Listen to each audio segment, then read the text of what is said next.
विद्यार्थी मित्रांनो, आज आपण द मॅजिक हर्ब या इयत्ता 6वीच्या पाठाचे पॉइंटर्समधील क्वेश्चन्स अँड ॲन्सर्स आपण पाहणार आहोत, अभ्यासणार आहोत. या पूर्वीच्या व्हिडिओमध्ये मी या स्टोरीचं वाचनसुद्धा केलेलं आहे आणि त्याचं एक्सप्लेनेशनसुद्धा तुम्हाला सांगितलेलं आहे. I hope you all have enjoyed this story very much. So today we are going to see which questions are there and how to write the answers of all questions. Okay, first of all we are going to start from new words of this chapter. Okay, first one is, you can see here, in म्हणजे a small hotel, छोटा hotel. beggarly means like a beggar. beggars, do you know beggar? भिकाऱ्यासारखं. ठीक आहे. very poor, खूप गरीब. Merchandise means goods for sale, विक्रीसाठी आणलेलं सामान किंवा things that a merchant sell, अशा वस्तू की जो व्यापारी काय करतो, विकतो. ठीक आहे. नाउ नेक्स्ट, अफोर्ड म्हणजे परवडेल एवढं, किंवा have enough money for something, एखादी गोष्ट घ्यायची असेल तर तुमच्याकडे पुरेसा पैसा असणे, त्याला म्हणायचं afford. Okay. Reputation means people's opinion, लोकांचं मत, लोकांची मान्यता. What they think something is like, म्हणजे लोक काय विचार करतात बुवा, तर त्याला म्हणायचं reputation. Now next, suspect, that means doubt something, एखाद्या गोष्टीविषयी मनात शंका येणे, त्याला म्हणायचं सस्पेक्ट. किंवा think that something is wrong, जेव्हा आपण असा विचार करतो ना की एखादी काहीतरी चुकतंय, तेव्हा मनामध्ये संशय येतो, त्याला म्हणायचं suspect. Okay. Now we are going to solve some questions from pointers. First question is, answer the following questions. First one is, who was knocking on the door of the inn? Actually, I am going to help you to write the answers. I am not writing here all the answers because it will be time consuming. So here I am going to only tell you the answers. You pay full attention towards me. Who was knocking on the door. मित्रांनो, हा WH question आहे आणि इथे हू हे प्रश्नार्थक सर्वनाम वापरलेलं आपल्याला लक्षात येत आहे. आपण काय करायचं आहे, फक्त हू या ऐवजी द पुअर मर्चंट एवढंच त्या ठिकाणी लिहायचं आहे आणि वाक्य पूर्ण करायचं आहे आणि प्रश्नचिन्ह काढून टाकायचं, म्हणजे तुमचं उत्तर पूर्ण होईल. असं होईल उत्तर, the poor merchant was knocking on the door of the inn. Are you getting me? Okay. Now next, why was the innkeeper not pleased, की बॉ त्या इनकीपरला आनंद का झाला नाही. आता इथे व्हाय हे प्रश्नार्थक सर्वनाम आहे. असं असेल तर त्यावेळेस आपल्याला कारण द्यावं लागतं. मग आपल्याला बिकॉज या शब्दाचा वापर करावा लागतो. BECAUSE, बिकॉज म्हणजे कारण. आता आपण उत्तर कसं लिहितो पहा. द इनकीपर वॉज, इनकीपर नंतर वॉज घेतला आपण. The innkeeper was not pleased because the merchant was poor. Merchant कसा होता, गरीब होता, म्हणून त्याला आनंद झाला नव्हता ना. मग असं उत्तर तुम्ही लिहा. Next, what did the merchant request, मर्चंटने कशाची विनंती केली. आपण आता इथे डीड हे सहाय्यकारी क्रियापद आले आणि रिक्वेस्ट हे मेन व्हर्ब आहे.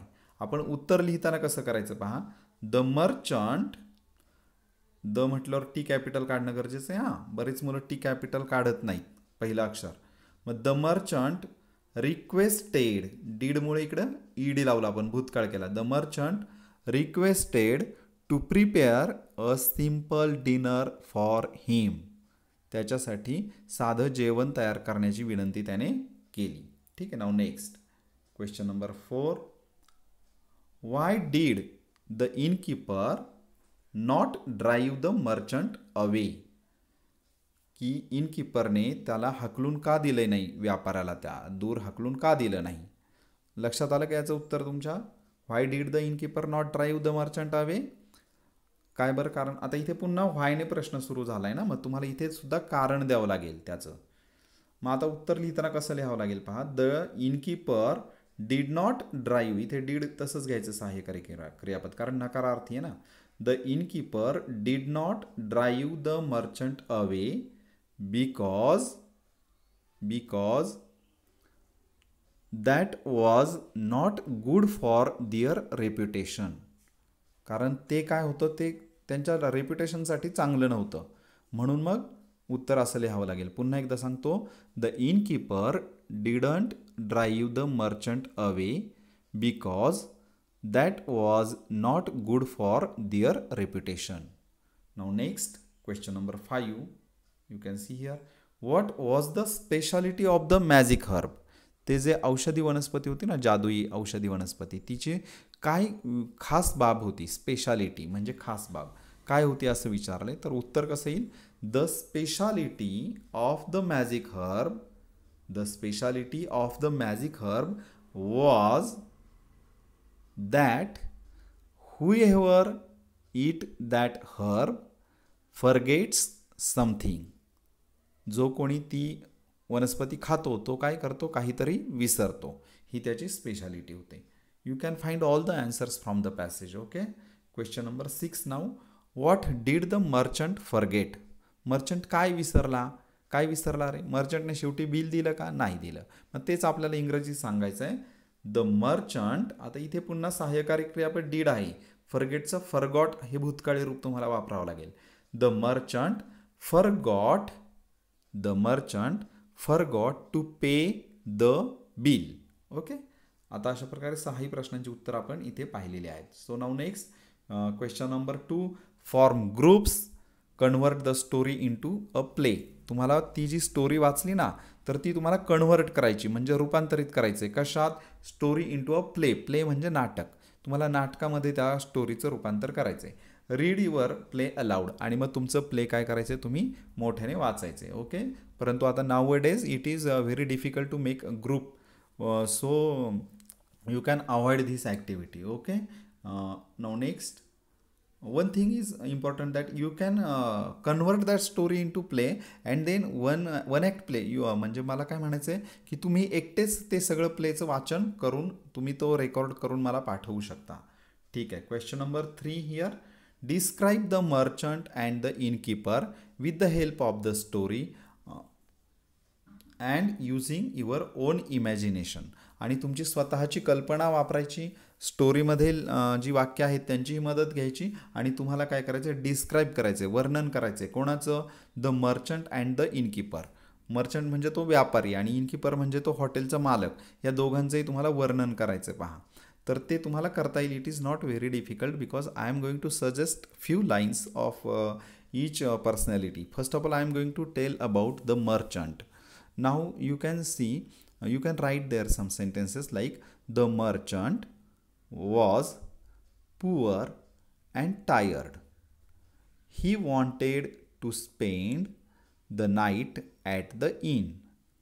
The merchant wore simple garments and carried only a simple cloth bag on his back. Okay. अशा प्रकारे तुम्ही आणखी वाक्य द मर्चंट विषयी तुम्ही त्यामध्ये ॲड करू शकता. You can add more and more sentences describing about the merchant. Okay. Now next the innkeeper. आता इनकीपरची काही वाक्य सांगतो, तुम्ही लक्ष देऊन ऐका किंवा नोट डाऊन करा. The innkeeper. The innkeeper was greedy and unkind. He was not pleased to hear that the man was poor. The innkeeper cooked a meal for the merchant. He added the magic herb to the meal. Okay. अशा पद्धतीने तुम्ही आणखी मग त्याने त्याच्या बायकोची मदत कशी घेतली, बायकोला त्याने काय कंप्लेंट केली याविषयी सुद्धा तुम्ही त्यामध्ये ॲडिशन करू शकता. Question number 4. Very important question is this. The K in knock is silent. It is not pronounced. Write 2 other words with a silent K. Underline the silent letter in the following words. पहा मित्रांनो, बरेच इंग्रजी शब्द असतात की तिथे काही अक्षरांची गरज नसते परंतु ते तिथं आलेले असतात, उपस्थित असतात, म्हणून त्यांना सायलेंट लेटर्स म्हणतात. सायलेंट हे पाहिजे शब्द. सायलेंट म्हणजे ते गपचूप शांत बसलेले असतात परंतु ते असतात तिथे. मग आपल्याला आता ह्या शब्दांच्या मध्ये असे सायलेंट असलेले काय करायचे आहेत, लेटर्स फाइंड आउट करायचे. पहा, पहिलं त्यांनी एक्झाम्पल दिलं आहे के इन नॉक. आता नॉक जर मी हा शब्द वाचला तर तुमच्या लक्षात येईल की मी इथून पुढचाच उच्चार केला फक्त. 1 मिनिट. नॉक, NOCK एवढंच म्हणलो. मग केचं काय काम होतं तिथे, परंतु तो आलाय तिथे. मग अशा अक्षरांना सायलेंट लेटर्स असं म्हणतात. ठीक आहे. आणखी आपण एक शब्द पाहू केने. इथे त्यांनी सांगितले 2 शब्द लिहा. KNOW, know. नोमध्ये के सायलेंट आहे. ठीक आहे. त्यानंतर KNIGHT, नाईट. नाईटमध्ये सुद्धा के सायलेंट आहे. तर अशा प्रकारे हे के सायलेंट असलेले 2 शब्द मी तुम्हाला दाखवलेले आहेत. आता पुढे काही शब्द त्यांनी दिलेले आहेत. आता त्यातील कोणते कोणते सायलेंट लेटर्स आहेत आपण ते पाहूयात, फाइंड आउट करूया. ठीक आहे. आता पहिला शब्द दिलाय राईट, WRITE. राईटमध्ये आपण W सायलेंट घेतो. ठीक आहे. त्यानंतर राईट. आता हा राईट म्हणजे लिहिणे आणि हा राईट म्हणजे उजवा किंवा योग्य. आता यामध्ये कोणतं सायलेंट लेटर आहे, तर इथे G आणि H ही 2 सायलेंट लेटर, राईट. ठीक आहे. त्यानंतर सीझर्स. सीझर्समध्ये C सायलेंट येतो, सीझर्स. त्यानंतर पिचर. पिचरमध्ये T सायलेंट येतो, PITCH. आपण टीचा उच्चार करत नाही, पिचर. त्यानंतर इकडे पहा रिस्ट. रिस्टमध्ये आपण इथून पुढंच म्हणतो फक्त रिस्ट, W म्हणतो का नाही, म्हणून W सायलेंट आहे. लिसन. लिसनमध्ये T सायलेंट आहे. त्यानंतर पाम. पाममध्ये L सायलेंट आहे पहा. आणि राईममध्ये RHYME, राईममध्ये E सायलेंट आहे. आणखी काही शब्द राहिले तिथे पहा. स्कूल. स्कूलमध्ये SCHOOL, इथे H सायलेंट आहे, स्कूल. आणि HOUR, आवर. आवरमध्ये H सायलेंट आहे, आपण एवढंच म्हणतो आवर. ठीक आहे. तर या ठिकाणी आपण सायलेंट लेटर्स पाहिलेले आहेत. खाली काही इथे तुम्हाला दिलेले आहेत, मित्र तुमचे भेटायला आलेले आहेत. पहा, पॅरेट आहे तिथे, मिठू. त्यानंतर याचं नाव काय रे, बिट्टू. हां. तर ते काय सांगतात पहा, don't say paddy, 1 D is silent. Paddy आपल्याला भेटला ना, चष्म्यावाला मुलगा तो. तर ते पॅडी असं जोर देऊन नाही म्हणायचं बरं का, पॅडी. कारण तिथे काय सांगितलं त्यांनी, D एक सायलेंट आहे त्यातला. आपण स्पेलिंग कसं लिहितो, PADDY. तर यातला एक सायलेंट घेतला हा डी. तर उच्चार कसा होईल, पॅडी. उच्चार कसा होईल त्याचा, पॅडी. म्हणजे मग तो डी सायलेंट आहे, तो उच्चारायचा नाही, जोर द्यायचा नाही त्याच्यावर. ठीक आहे. समजलं तुम्हाला. त्यानंतर आता इकडे तो काय म्हणतोय पहा, don't say B2, the other TE in B2 is not silent. पहा, इथे लक्षात येईल तुमच्या, डोंट से B2 म्हणू नकोस असं, B2. तर काय म्हणायचं, कारण का, तर the other T in B2 is not silent. ते सायलेंट नाही आहेत, हे दोन्ही टी म्हणायचेत. म्हणून त्याचा उच्चार सुद्धा कसा होईल पहा, B2, सॉरी, B2 असं. म्हणून ते दोन्हीही यात सायलेंट टी नाही आहे, त्यामुळे मग तसा उच्चार होतो. ठीक आहे. इकडे काही शब्द दिलेत. हा जो डॉग आहे तो काय म्हणतोय पहा, वॉच, कॅच. इथे टी सायलेंट आहे, इथे पण टी सायलेंट येतो. त्यानंतर इकडे वॉक, टॉक. इथे L सायलेंट आहे, इथे L सायलेंट आहे. डॉज, इथे D सायलेंट आहे, डॉज. आणि इकडे बॅज, इथे पण D सायलेंट आहे. ठीक आहे. पुढे पाहूया ऑन नेक्स्ट पेज. ओके. आता इथे पहा, क्वेश्चन नंबर 5 दिलाय तुम्हाला. Very important question. Don't leave this question for understanding. Read what the following characters are telling you now. कारण याच्यावर एक इंग्रजीतली एक महत्त्वाची संकल्पना जी आहे, काळ, टेन्स. तर ते तुम्हाला यामधून शिकायचं आहे, म्हणून it is very important to learn all the sentences. I am a wild boar. मी जंगली रानडुक्कर आहे. I live in this jungle. मी या जंगलात राहतो. I sharpened my tusks yesterday. मी कालच माझ्या सुळ्यांना धार लावली. Now I am ready. आता मी तयार आहे. I will drive my enemies away. मी माझ्या शत्रूंना हकलून देईल. आता आपण फक्त अर्थ समजून घेऊया, नंतर पुढे पाहूया त्यात काय दिले. हाय, आय ॲम नुजो. मी नुजो आहे. Last week my teacher asked us to do a project. मागच्या आठवड्यात माझ्या शिक्षकांनी मला प्रोजेक्ट करायला सांगितला. I will visit planet earth for my project. मी पृथ्वी या ग्रहाला भेट देणार आहे माझ्या उपक्रमासाठी. माझ्या उपक्रमासाठी पृथ्वी या ग्रहाला भेट देईल. I live on a far away planet. मी खूप दूरच्या ग्रहावर राहतो. Good afternoon friends. This is my friend fox. हा माझा मित्र आहे कोल्हा. Once he played a trick on me. एकदा त्याने माझी गंमत केली. प्लेड. आय टॉट हिम अ लेसन. मी त्याला धडा शिकवला. Now he will behave himself. आता तो व्यवस्थित वागेल. आता पुढे पहा. We have an in Japan. आमचे जपानमध्ये एक हॉटेल आहे. इन हॅव आहे. हॅव म्हणजे आहे. We try to use a magic herb on a poor merchant. आम्ही गरीब व्यापाऱ्यावर तो मॅजिक हर्बचा प्रयोग केला. Tried. We will never use the magic herb again. आम्ही पुन्हा मॅजिक हर्बचा वापर करणार नाही. कधीही करणार नाही. आता या ठिकाणी पुढे पहा.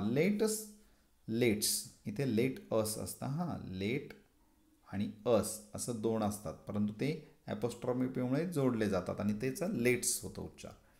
मग पहा आपण प्रश्न परत ते वाचू काय सांगतात ते. Let's rearrange their sentences properly on the timeline. आता टाईमलाईन ही काय असते पहा, समजून घ्या. टाईमलाईन म्हणजे काळरेषा थोडक्यात. आता टाईमलाईनमध्ये काय माहिती मिळते आपल्याला. The situation at present. सध्याची conditions. The situation at present सध्याची अवस्था. त्यानंतर ॲक्शन्स इन द पास्ट. भूतकाळात होऊन गेलेल्या कृती की मागच्या काळामध्ये होऊन गेल्या. आणि फ्युचर ॲक्शन्स प्लॅनिंग असेल तुमचं की भविष्यामध्ये तुम्ही करणार आहात तर मग ते फ्युचर ॲक्शन्स म्हणतात. मग अशा प्रकारे इथे एक समजून घेऊया आपण पहिल्या वाक्याचं की हा जो आहे तो काय म्हणतोय पहा. I am a wild boar. मी काय आहे, जंगली रानडुक्कर आहे. मग सिच्युएशन ही कधी झाली आहे म्हटल्यावर ॲट प्रेझेंट, म्हणून ते प्रेझेंट टेन्सचं आहे ते वाक्य. ठीक आहे. आणि इकडे आय शार्पनड माय हे वाक्य खालच्या आधी घेऊ. I live in this jungle. मी ह्या जंगलामध्ये राहतो, सध्या राहतो. सिच्युएशन म्हणून ते प्रेझेंट. परत पुढे म्हणलं नाऊ आय ॲम रेडी. आता मी रेडी आहे. ॲम, आय लिव्ह आणि आय ॲम म्हणजे हे सर्व वर्तमान काळ आहे, प्रेझेंट टेन्स. आता इकडे जाऊ. पाठीमागे काय केलं त्यांनी. I sharpened my tusk yesterday. काल मी माझ्या सुळ्यांना धार लावली. शार्पनड धार लावली म्हणून तो भूतकाळ आहे. आणि I will drive my enemies away. इथे विल ड्राईव्ह आलंय म्हणजे मी माझ्या एनिमीजला, शत्रूंना हाकलून लावलंय का नाही, लावील. हे प्लॅनिंग आहे त्याचं फ्युचरचं, म्हणून हा टेन्स आहे फ्युचर टेन्स. तर अशा पद्धतीने तुम्ही हे सर्व लर्न करायचं आहे. हे बी, इथे सी, इथे डी आणि इथे हे पूर्ण टेबल काय करायचं आहे तुम्ही लर्न करायचं आहे. Because of the time, I am not explaining all the sentences here. Okay, it is not very difficult because I have explained all the meanings of first a sentence. So I think you will understand it very well. Okay, इथे पहा learning about language आपण हा box पाहतोय आता. Learning about language tenses म्हणजे काळ. Tenses 3 प्रकारचे असतात. Tenses the past, the present and the future. Past म्हणजे आता आपण शिकलोय की होऊन गेलेली क्रिया असेल तर द पास्ट टेन्स, सध्या होत असेल क्रिया तर द प्रेझेंट टेन्स आणि होणार असेल तर द फ्युचर टेन्स भविष्यकाळ. इथे काय लिहून दिले ते वाचू आपण. Note the verbs in the sentences in the 3 columns. तुम्ही लक्षात घ्यायचे व्हर्ब्स कसे बदललेले आहेत. तर ते व्हर्ब्स जसे बदलले त्या प्रकारे त्यांचा फॉर्म कसा आहे, रूप कसं आलं ते लक्षात घ्यायचं. In the past column they have different forms. Past कॉलममध्ये त्यांची वेगवेगळी रूपं आलीत व्हर्ब्सची. कशी पहा. शार्पन्ड, आस्क्ड, प्लेड, टॉट, टायर्ड अशी. त्यानंतर in the future column the verbs have will before them. प्रत्येक व्हर्बमध्ये फ्युचरच्या कॉलममध्ये जर पाहिलं तर प्रत्येक व्हर्बच्या आधी विल हे वापरलेलं आहे सहाय्यकारी क्रियापद. The different forms of verbs that show the time of the action are called tenses. आता इथे लक्षात घ्या की हे जे डिफरंट फॉर्म्स दिलेत ना, ही जी क्रियापदांची विविध रूपं दिलीत, ही क्रियापदांची विविध रूपे की जी आपल्याला कृतीची वेळ दाखवतात. इथे सांगितलं त्यांनी the different forms of the verbs that show the time, आपल्याला कृतीची वेळ दाखवतात of the action are called tenses. त्यांना आपण काळ असे म्हणतो. Guess the present tense of taught. इथे टॉट या भूतकाळाचं तुम्हाला प्रेझेंट काय असेल लक्षात येते का तुमच्या कधी? टॉटचा वर्तमान काळ असतो टीच, TEACH. Me I teach English, me English शिकवतो, हे वर्तमान आहे, मी इंग्लिश शिकवतो. परंतु आय टॉट इंग्लिश, मी इंग्लिश शिकवली, तर हे भूतकाळ. आता इथे पुढे एक महत्त्वाचं दिलं की इजचा मग भूतकाळ काय होतो अँड द पास्ट टेन्स तुम्ही गेस करायचं. इजचा काय होत असेल तर इजचा होतो वॉज, आणि हॅवचा भूतकाळ काय होतो हॅड होता, आणि लिव्हचा काय होतो लिव्ड, LIVE, त्याला डी लागतो फक्त, LIVED, लिव्ड. तर अशा प्रकारे या ठिकाणी आपण हे पूर्ण वर्कशॉप आपण पाहिलेलं आहे. पॉइंटर्समध्ये जेवढे काही तुम्हाला महत्त्वाचे ठळक पॉईंट्स या पाठातून यायला हवेत, आय हॅव टॉट all about this workshop and pointers. I hope you all understood this very well. Okay, so my request to all of you that don't forget to subscribe my channel and also channel these all videos with your friends because they can learn English language very well. Okay, so I am very thankful to all of you for watching my video. Thank you all of you. Bye everyone.